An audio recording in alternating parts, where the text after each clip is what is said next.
Wonderful. And feel free, as we said before, if you have questions, you can jump in at any time, or if you prefer to save them for the end, that's fine too.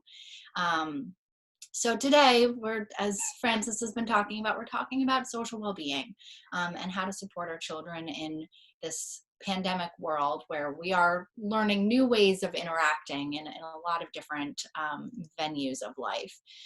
So just to give you sort of a quick overview of the topics we'll cover today, mostly we'll be talking very generally across the age span. I know everybody here has children who are in different stages of development.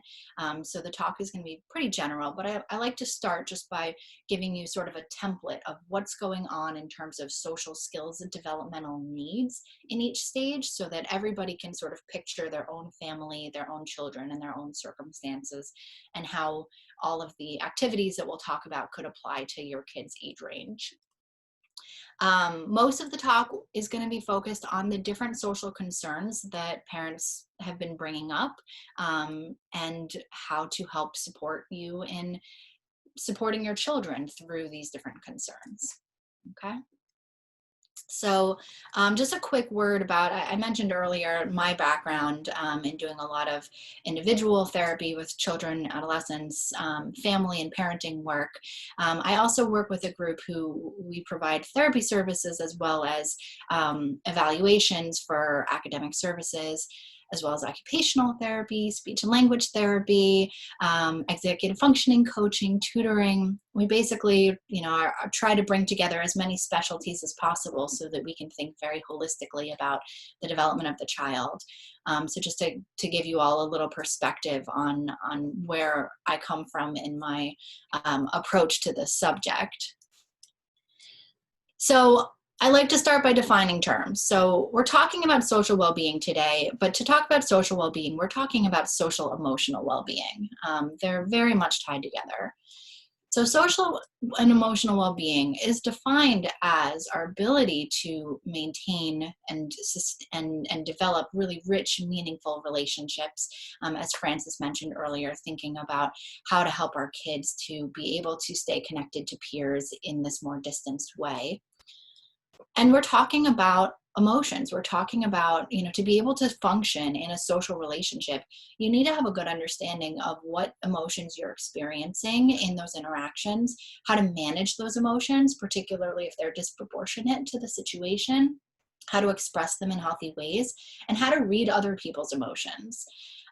So I'm going to talk a lot about emotion today because it is such a fundamental part of social well-being. We're also talking about conflict resolution. Things are not always going to go smoothly in relationships, and that's okay. When that happens, how do kids learn how to navigate and be able to come out with a relationship intact, even if there's a fight that goes on? And we're talking about helping your kids learn how to make responsible decisions in relationships.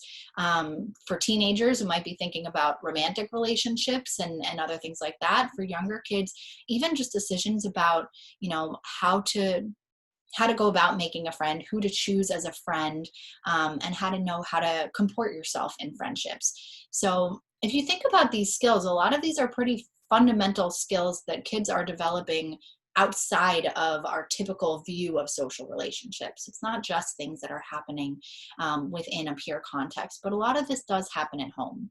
And I really want to sort of encourage you as we continue through this talk to think about how much social well-being your kids are cultivating from just the environment at home in and of itself, as well as how to help them stay connected to people on the outside. So as I said, I just want to quickly think about, some people find it really helpful to think, okay, what is it that my kid needs to develop at each sort of stage of life?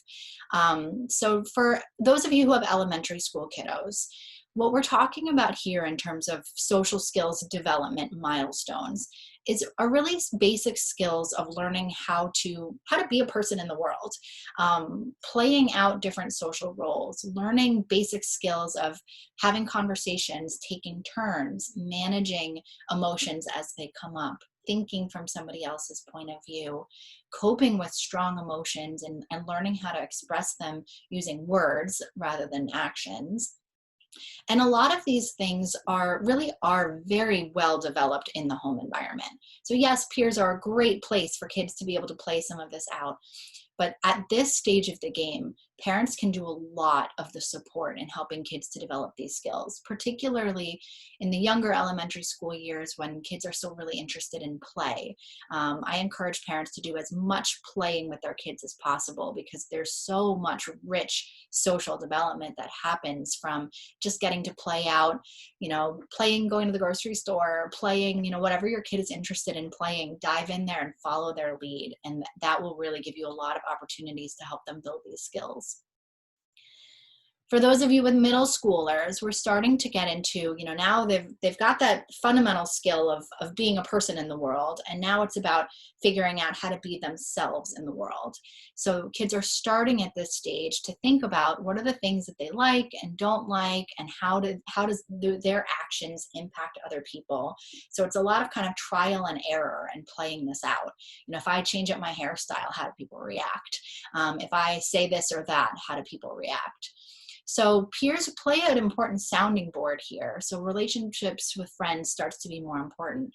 But again, parents still play a big role in helping their kids learn how to go about these different skills and ways of navigating relationships, how to think about how to get through conflicts, how to stand up for themselves if there's a bully, how to compromise if there's no clear way for both people in an interaction to get their way. So you as the parent do still play a really big role in helping build your kids' social savviness.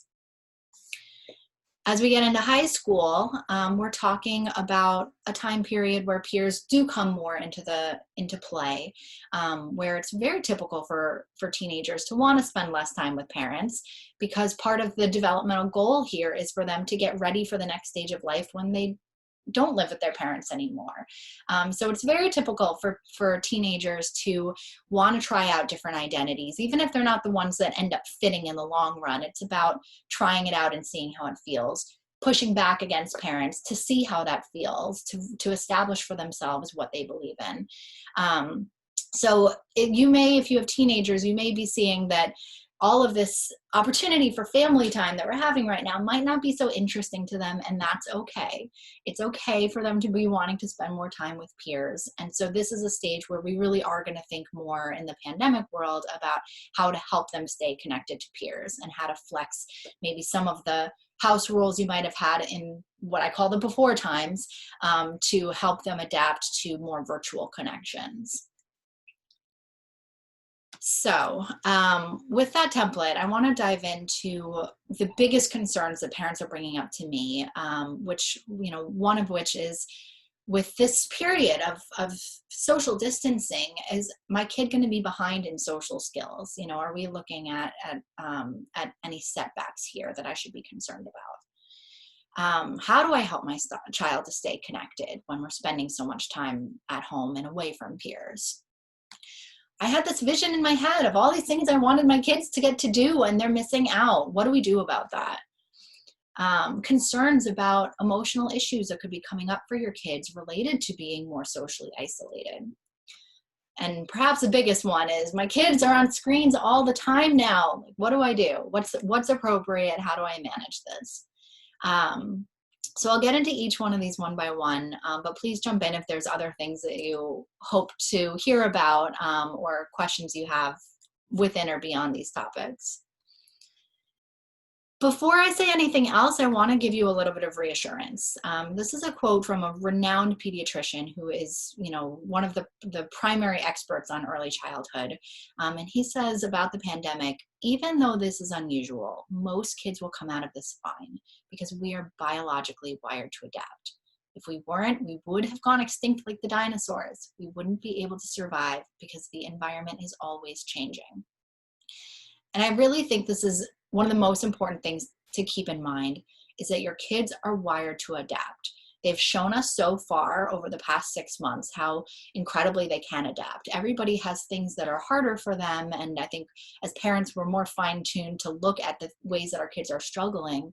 But if you think in the larger sense about how quickly they got on board with, now we have to wear masks, and now we don't shake hands, and now we do school this way, and how many things that they were able to just kind of get on board with and find a way to make work. It's a lot of the experts these days are saying this is really promising and thinking about how our kids are going to be able to get through this next time period. That for the most part, the expectation is that most kids are going to come out of this okay because we as humans are adaptive, we're resilient. It's really about how to help everybody maintain their sanity and do what we can to support each other while we get to the process of getting to the other side. So the first main topic I wanted to talk about today is staying connected. Francis, I get the sense from you that this is something that you're really thinking a lot about. So at this stage, I'm sure you're all familiar with the idea of virtual playdates and Hangouts. So I just wanted to mention, some of the most popular video chat platforms people are using. I think it's helpful to get a sense of what your kids like to use and learn about the different functionalities that each of these services or whatever else they may be using offers, because there's really fun and creative ways to be able to stay connected within whichever platform they use, whether it's changing your background on Zoom to something fun or something that shows something personal about yourself to a friend, or using filters or understanding how to share your screen to be able to play games together. So get a feel for how to use these different services. And another thing that kids are doing a lot are engaging in platforms that have activities built in. So Messenger Kids comes from Facebook and has a lot of different games. Jackbox Games is a service where you can connect to Zoom and play games together. It's also, they have a lot of good adult games, so I encourage you guys for your own friendships, if you want to have a game night with your friends, check that out. House Party is another popular one that kids are using to play games together. Netflix Party, where they can watch shows and movies together from different Netflix accounts. Roblox is sort of a games within a game. So again, I encourage you to get to know what your kids are using. If possible, make your own account on these services so that you can understand what it is that they're doing and play with them, because that's also a fun way to interact.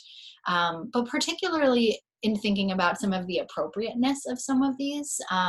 Some of the games offered, like I've heard some of the Roblox games can be kind of scary for younger kids. So it's a good idea to play these out and just get a sense of what they're doing so that you make sure that the content is appropriate for them and that you have a sense of how they're engaging with others. I like to think about, I think of those activity platforms as sort of like if you're playing video games together when you're hanging out. And I like to think about the non-virtual, virtual ways of interacting, the less structured ways that kids can hang out. So just some ideas for other things kids can do on play dates. Scavenger hunts are super popular these days. There's a lot of templates online, from things as concrete as, go find a spoon, to you can come up with really clever things like emotion scavenger hunts. Find something that makes you feel happy, sad, worried, or things like, find a souvenir from a vacation and tell everybody on the hangout about, that vacation that you went on. So these are activities that can help kids to be able to open up and connect and get conversations going and learn more about each other. And that's going to help them stay connected.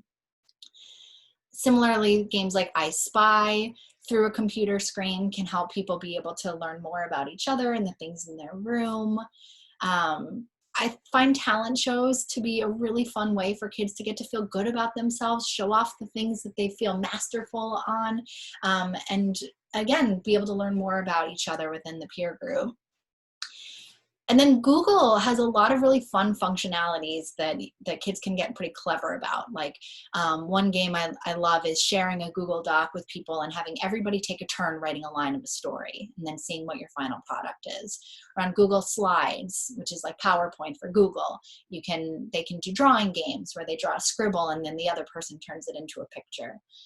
A lot of times kids come up with these activities on their own. So, I encourage you to encourage your kids to be creative about what are the things they used to like to do on play dates and how can you find ways to adapt them to a virtual environment.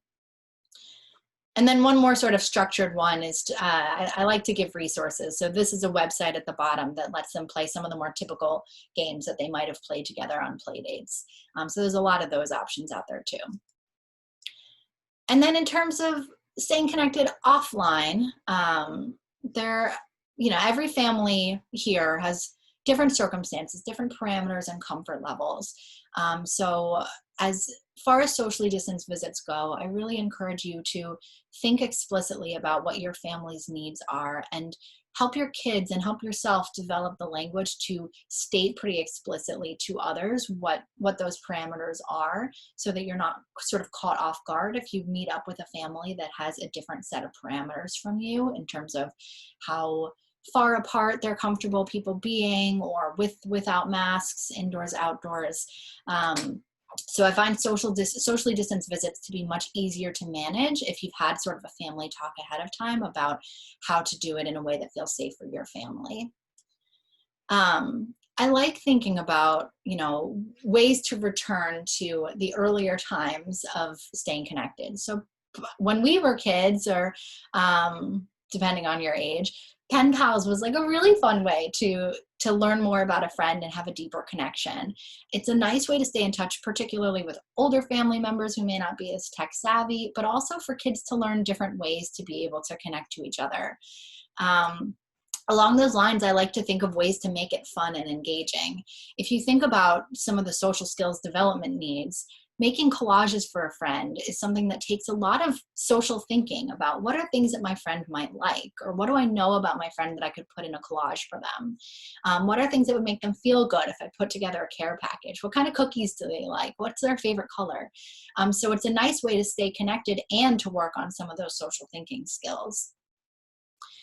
And then if you're the kind of neighborhood that is at all in touch with each other, there are some really fun activities that you can get, the whole block to do together. Like some neighborhoods are doing things where everyone hides a teddy bear in a window. And so then when families go for walks, they can spot how many teddy bears they can find, or drawing pictures of rainbows and putting them in the window.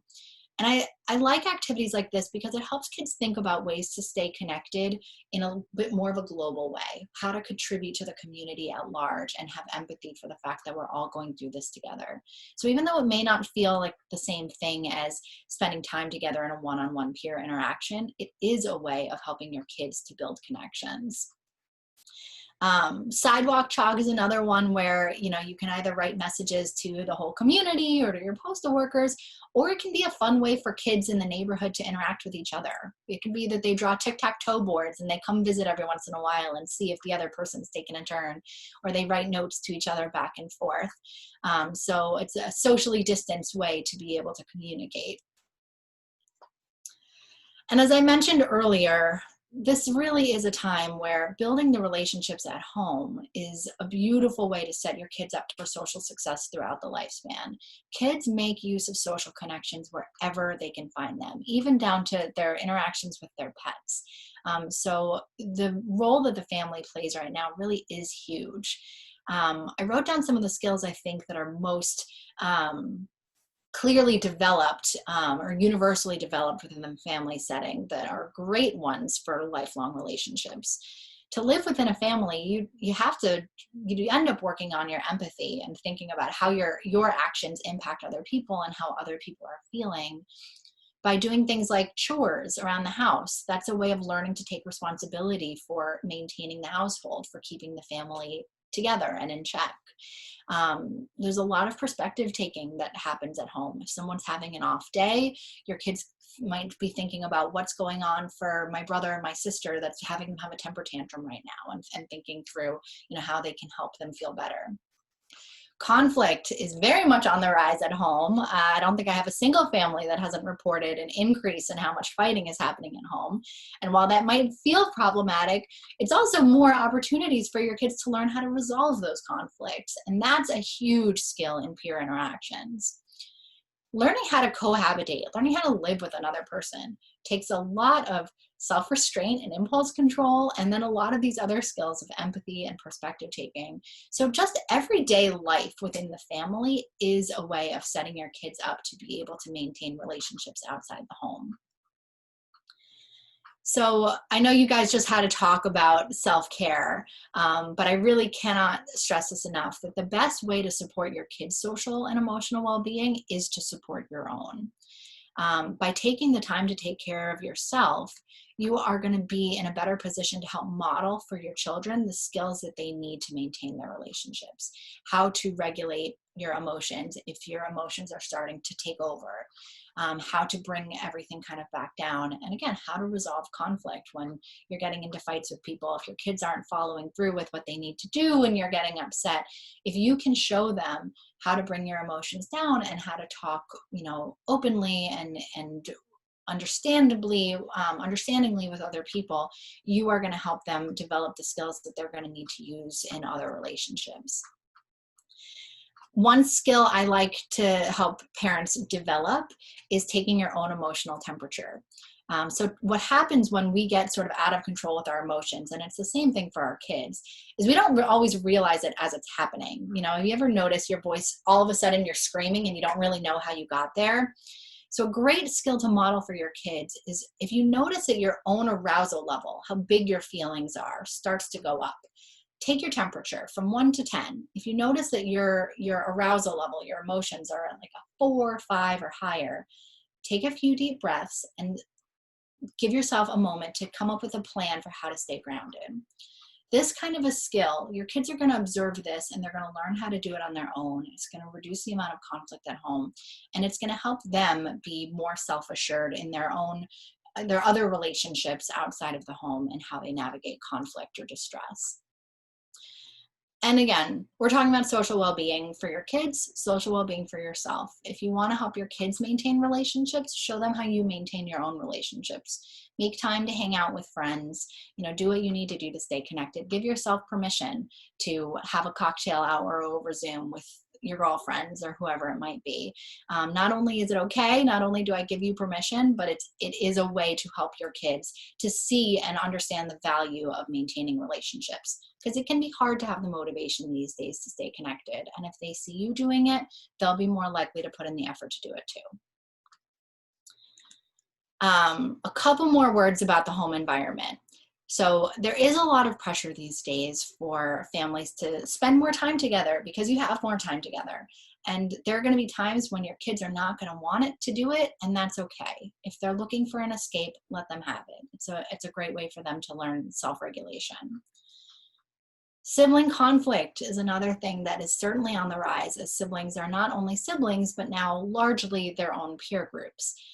So if we're thinking about these larger social skills about how to resolve conflict and how to manage relationships, as long as the conflict between siblings isn't aggressive or dangerous and there's not a need for you to step in, practice stepping out and letting them work it out on their own. There'll be less stress for you and more of a learning experience for them.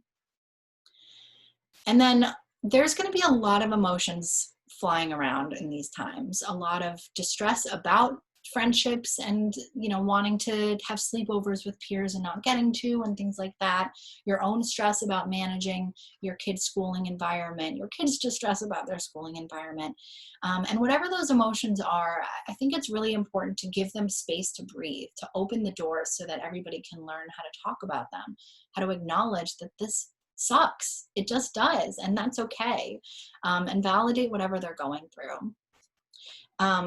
At all stages of school-age children, learning how to talk about emotions is a challenging and vital task for their social health in the long run.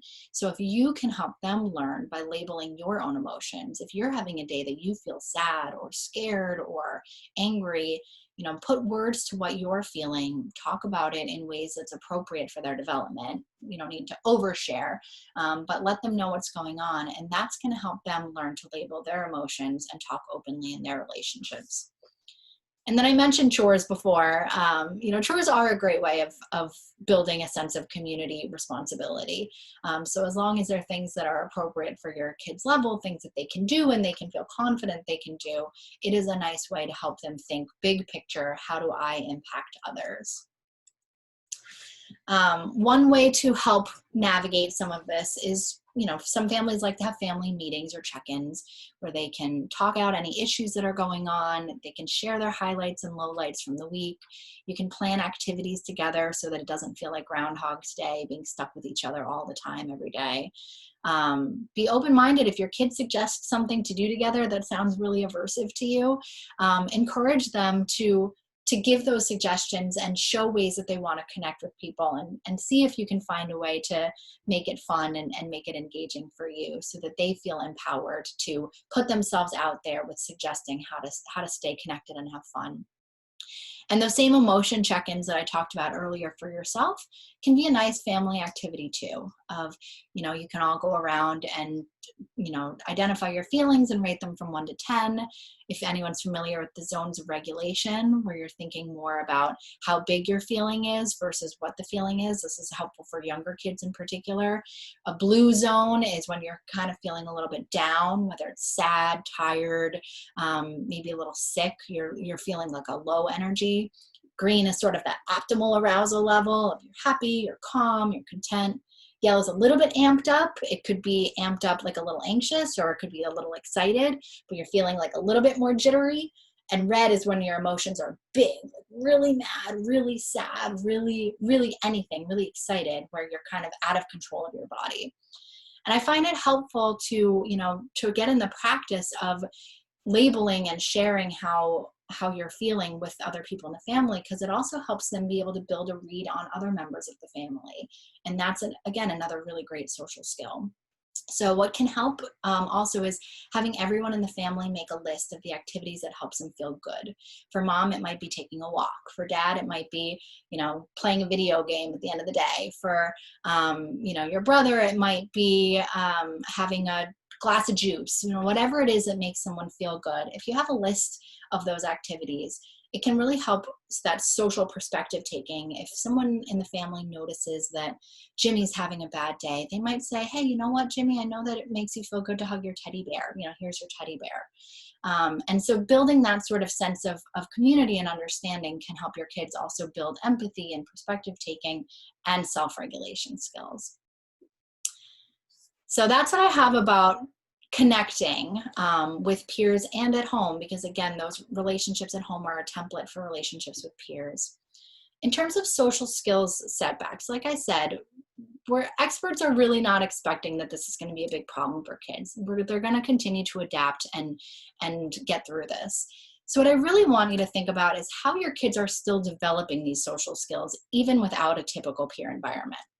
So if you think about what is involved in effective communication, there's a number of skills that kids that anyone has to use. So in a typical conversation, there would be a back and forth in the conversation. You show that you're listening with your nonverbals, or by, being able to repeat back things someone said, knowing how to share appropriately, not sharing secrets or things like that, but knowing what information is okay to talk about. Being aware of yourself and how others might be perceiving you, standing up for yourself, reading those nonverbals, having empathy and being able to think from somebody else's point of view. When you get frustrated in an interaction, how do you manage those feelings? How are you self-aware, and how do you comport yourself? How do you resolve conflict when it comes up? How do you talk about what you're feeling in a way that's healthy and appropriate? And when you can't get your way, how do you find a middle ground between your point of view and someone else's? So think about how often these are coming up for your kids in everyday situations. One of the ways that I think is a great way for kids to build social skills is through the games you probably already have in your cabinet. So if you go through your cabinet, you can think about how much your kids are actually working on social thinking skills whenever you have a family game night. I love the game Apples to Apples. You really have to think about how someone else thinks. What card is mom going to think is funny? Which one is dad likely to pick? You have to think about how someone else is going to perceive a card in order to be successful in this game. So it's a great way to think from someone else's point of view. Games like Sorry involve a lot of frustration tolerance. If you're about to win and your brother knocks you back to square one and you're so upset, how do you manage those feelings? How do you come out of it not hating your brother, with your brother not hating you? How do you manage those interactions? So those are great skill building games. The game Guess Who is another one where perspective taking, communication skills are a big part of being successful in the game. Games like charades and celebrity, where there's parameters set on how to communicate. In charades, you can't use any words. So how do you communicate otherwise with your body to help somebody else understand what you're trying to convey? Cranium has a lot of these games sort of wrapped up in them. Even games like poker are amazing social thinking skills. In poker, you have to be really aware of what messages you're conveying in with your body and what other people might be conveying to you and what they're saying or how they're saying it. So all the games you're probably already playing are great ways to help your kid build the skills that they're going to use in all their relationships. And even things like reading books together, you can build on reading stories together to build on whatever skills you feel like if you're concerned that your child needs a little extra help with any given communication skill, you can talk about the characters in the stories. You can ask them questions about what the different characters felt at different points, or how their actions impacted somebody else, or what your kid would do if they were in the story. You know, what do they think might happen next after the story's over? By asking some of these prompting with some of these questions, you can help your kid take the next level of thinking through some of these social situations and how they might handle them. One of my favorite empathy building books for younger kids is the book Be Kind. It has a lot of really nice ideas of how to be an empathic person to other people and to the larger community. And then thinking about your everyday conversations. First of all, I want to acknowledge a lot of kids are a little talked out. So it might take some creative thinking and how to make talking fun. Going for a walk or doing something active while talking is a great way to open up space for emotion. If your body's active, your mind is active. So particularly for tough talks, I find it helpful to do that while moving.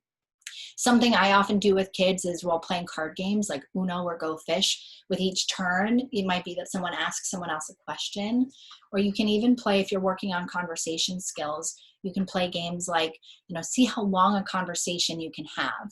By every time you switch turns in a conversation, take a poker chip or a block and see how tall a tower you can build. Every time you take a turn, you add a token. And that can help them really think about how to ask questions of somebody else, how to learn more about somebody, and how to work on having a conversation. And then we talked a little bit about some of these community-based projects, ways of thinking about your impact on the larger community, your gratitude for other people. Offering to do things for people in need is a really nice way to help your kids think about their role in the larger world. So if you have an older neighbor, can you offer to rake their leaves? Or can you deliver food to somebody who might have trouble getting it themselves? Can you write thank you notes or something like that to the frontline workers in your life? So these are just nice ways to think about your larger role. And then if we're talking about social skills, in order to be functional in social relationships, although these may not seem so related to social skills specifically, it is important to make sure your other skills are met. So making sure that your kids get exercise every day, that their sleep is on track, which is especially hard in such a screen-dense lifestyle. Making sure their diet is balanced. When these basic needs are met, it opens us up to be more successful in social relationships. So these really are a priority. So next topic is thinking about those childhood experiences and how to make this time still feel special. The first thing that I want to do is acknowledge that this is not what anybody wants. This is not what we expected. This is not what we planned for, and it sucks. So whatever you're feeling, whatever your kids are feeling, if they've got a birthday coming up, if they've been planning their birthday party all year and it's not going to be what they wanted, it's okay if they feel upset or angry. And I think it's really important to acknowledge that and validate it. Notice what you're feeling about it and be in touch with your own emotions and let that guide how you guys talk about, how their disappointment is impacting them.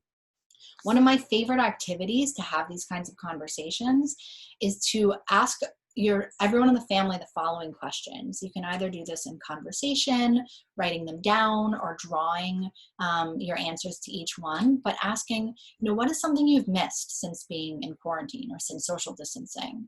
What's something you've enjoyed about social distancing? What's something you're looking forward to doing when all of this is over?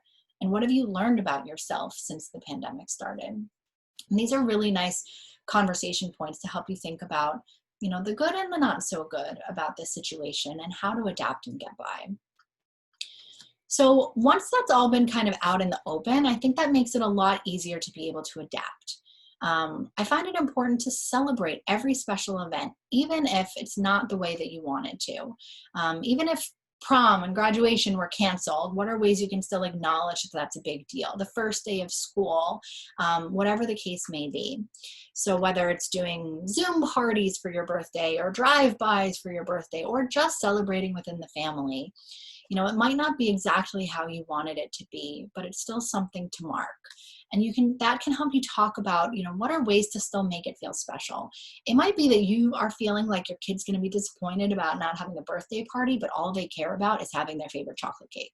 So if you have the conversation about how to still make it feel special, you might find creative ways to be able to really enjoy those moments and make the best of them. And then screen time. So screen time is probably the biggest concern I hear about when parents are trying to figure out, I want my kids to be socially connected. The only way to do that is through screens. But school is through screens, and friendships are through screens, and then there's TV and video games, and where does it end? So I first just want to say that it is okay. In fact, it's pretty necessary for screen time to be increasing. It is the way, particularly for teenagers. Screens are pretty essential to being able to maintain connections with their friends. So being able to use screens, maybe more than whatever your rules might have been in the before times, is understandable now and beneficial in a lot of ways because it is the way for them to be able to still communicate. So I encourage you to be flexible within some reason. So as I mentioned earlier, it's important to be aware of what your kids are using screens for. So yes, it's okay for screen time to go up. Can you be mindful about how they're using screens and, be understanding about what kind of activities or ways they're using them to stay connected. If your kids are spending 8 hours on screens playing video games by themselves, that's a different story than if they're spending 3 hours talking to their friends, 3 hours doing their homework, and an hour here or there watching TV or playing video games. So know what they're using so you can make sure that it's all feels appropriate for their age and development. Be mindful of what privacy and parental control settings are activated. If you're concerned about this, the AAP has this really nice website that helps you come up with a family media plan. And I like some of the functionalities in this website because it helps you think about not just how much time kids are allowed to spend on screens, but how they're allowed to use that time. And that might be a more sort of pandemic-friendly way of setting parameters. Some parents choose to download apps that help them measure their kids' screen time based on whatever app they're using. If you're going to do something like that, I really encourage you to be transparent with your children about it, because if you can be honest and open with them, it's going to help them be honest and open with you. And this is a very important time to have open conversations about online use. So there's a lot of things that go along with different things online that kids don't think ahead about. And it's a parent's role to be able to help them sort of use some good judgment. So for example, setting their social media to private. Kids might not think about the fact that a stranger might go onto their site and do something like harassing them. So helping them understand why it's important to have privacy settings, why it's important not to share personal information online, that could get into the wrong hands, to be mindful of any photos they're posting, that their address isn't clearly marked, that they don't have anything really expensive in the photo that could lead someone to try to track them down and come and take it. These are not things to scare your kids, but just to educate them and help them think ahead a little bit. Particularly teenagers might be interested, especially since they can't spend as much time in person, in sending photos that might not be fully clothed, and they might not be thinking about the impact of, once you send a photo like that out there, you have no control over where it goes. And technically, and I find this usually to be a kind of a wake-up call for teens, any photo of a person under 18 that's not fully clothed is considered child pornography. So it's illegal for them to be sending that photo, and it's illegal for anyone to be in possession of that photo. So by having these conversations with them about, yes, it's okay for them to spend more time online, and here's how to do it safely, can help everybody just be a little more comfortable. These aren't necessarily specifically social, but I love resources. So if you're looking for ways to help your kids think of more healthful online activities, I've listed a few different activities, like websites where you can do some book reading or have books read to them for younger kids, ways they can go on virtual museum tours. That could be a fun social activity if kids do it with their peers. Any kind of, one thing a lot of parents are noting these days is that a lot of extracurriculars are not being offered by schools this year because it's just too difficult to manage. So I like parents to think creatively about how you can still give your kids those kinds of opportunities, both for social extracurriculars and just skill building ones. I work with families who found online fencing classes, or, my daughter's in an online music class, and there's a lot of ways to be creative about how to fill in some of those gaps with classes that are out there. And I do think it's helpful to have some screen-free time every day, especially if possible before bed, so that you don't have blue light interfering with your kids falling asleep. And then everybody gets a little bit of a break and a reset from being online all the time. And then the last topic that I plan to touch on is about some concerns about emotional reactions to this time period and to being more isolated from peers. Everybody is likely to have days that are off. We're all having them. Our kids are all having them. So if you're noticing that something feels off for a day or two at a time, it's probably not a big deal. It's just reacting to the situation, unless there's something really big or concerning, like if your kid is ever talking about wanting to hurt themselves, wanting to not be around anymore, or if there's concerns with behavior that's so aggressive that there's concerns for anyone's safety in the home. That's something that you would want to address immediately. But otherwise, an off day here or there is fine.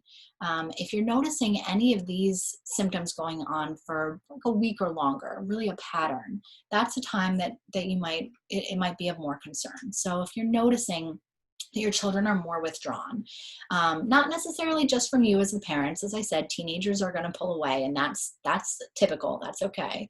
But if you're noticing that they're pulling away from their siblings as well, or they're not as interested in reaching out to peers, that might be of concern. If behavior's all of a sudden getting really hard to manage, if you're noticing big shifts in their kids sleeping way too much, or definitely not enough, or eating a lot, or eating not enough, if you're noticing big shifts in emotion, very sad, worried, very irritable, a lot of times childhood depression can present as this sort of unusual and high level of irritability. If you're noticing that they're not interested in the things that they used to like to do anymore, or there's something else that feels really extreme or off, or with their schoolwork, if they're really having trouble concentrating or getting their work done in a way that feels different from their normal ability to do those things. These are times that there might be a bigger problem going on, and that it's worth reaching out for help.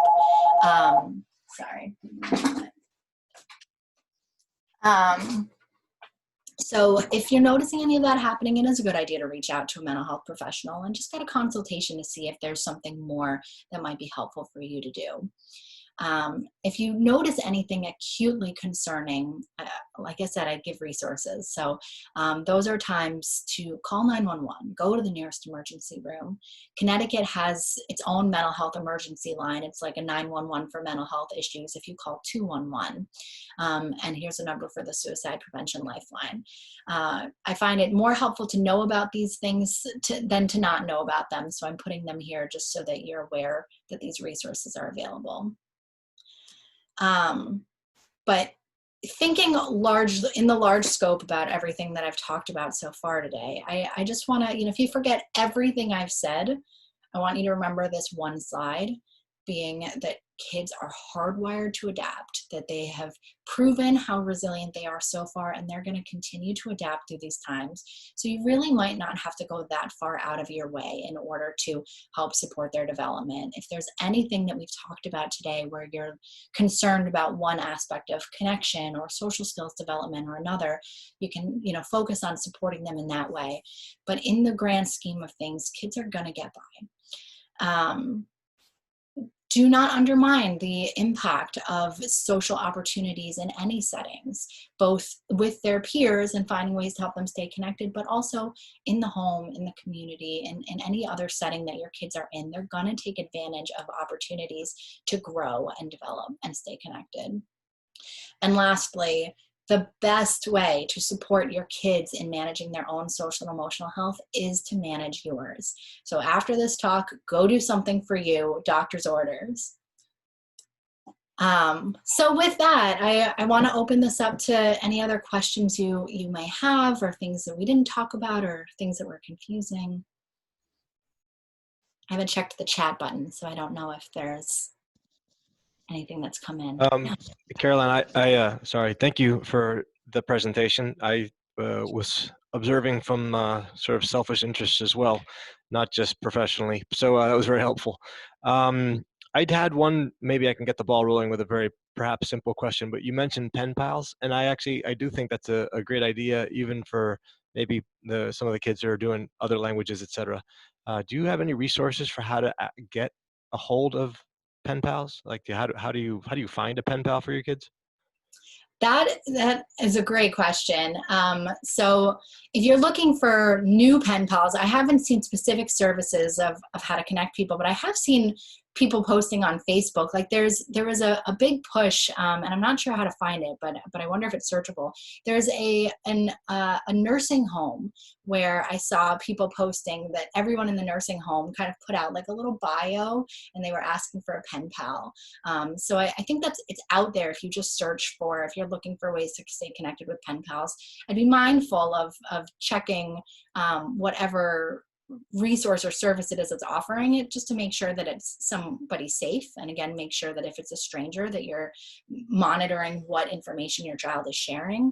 But there are definitely ways to, if you're looking for pen pals beyond the social group that your children already have, I think a Google search could help you connect to things like nursing homes where people are really looking. So were you suggesting pen pals amongst people's existing social groups as well? Is that what kind of? Yeah, I mean, I think it's a fun, if you're looking for other activities or other ways to stay connected, particularly if you have friends who are from out of state, or, maybe you used to be able to visit each other often and you're not able to anymore. We all have those family friends that moved away, and every year we look forward to seeing them, and maybe we're missing that this year.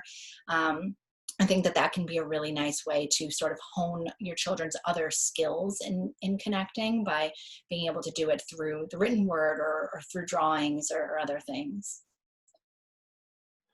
Got it. So I don't know if there's any questions from the group. I think people can unmute themselves with a space bar, or they could type any questions into the chat box. I'll give people an opportunity to do that. I also wanted to add, I had to get offline for technical reasons for a minute, but I wanted to add that we will be sending a PDF of this presentation to everybody. We'll also specifically have links to all the resources that Caroline provided. Along with that, it will be the next seminar list from the Greenwich CT remote schooling group.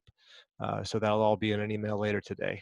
So hopefully that'll be a helpful resource for you. Oh, a silent clap from Francis.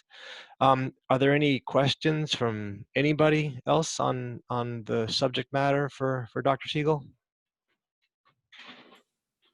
Dr. Siegel, I thought your presentation was amazing, and it gave me a very nice warm hug to take my self-care walk, that we can do this. We have the resources in our own capacity at home with our own kids to make this work. And that was very, very validating. So thank you so much. I'm glad that resonated. You got a thumbs up from Terry Williams. Yeah, yes, look at that. Thank you, Terry. That was my warm hug, Terry. I don't know. I didn't know you could do that. Let me see. I'm gonna wave here. See, this is what I'm talking about. Learning the functionalities can help you connect in different ways. One of my favorite games that I play with some of my kids in, all of our sessions now for therapy are virtual. And we'll play like emoji games. And that's a fun way to, that's how kids talk these days anyway. I'm not fluent in emoji, but your children probably all are. But we'll connect by using emojis to talk about what we're feeling or how we're reacting to things. Or you can play like emoji guessing games. Like there's games like, how do you pick a movie or pick a book and and write out the title in just emojis and see if someone can guess it. So there's a lot of clever ways that kids are coming up with to make this fun. Well, this was a big milestone for me because that was the first emoji of any sort in my life that I sent. So you guys are here to witness it. It's an honor to be present for that moment. You should be honored. Yeah. Mark, thank you so much for organizing this with us. It was a great partnership. Thank you so much. Oh, it's truly my pleasure. I'm glad that Dr. Siegel was able to put it together, and thank you for inviting us to be a part. It's always nice to talk to new people. Awesome. Thank you guys so much. Like I said earlier, it's really an honor to be here. And, I hope I can continue to be supportive to this group in any way possible. All right. Well, I think that's it for today, unless there's any other questions. Thank you, everyone. Like I said, we'll be following up with an email with those resources for you. And if you have any questions, you can respond to that email, or maybe I'll provide also Dr. Siegel's email is there as well. All right. Great. Thanks, Thank you, everyone. Take care. Bye-bye.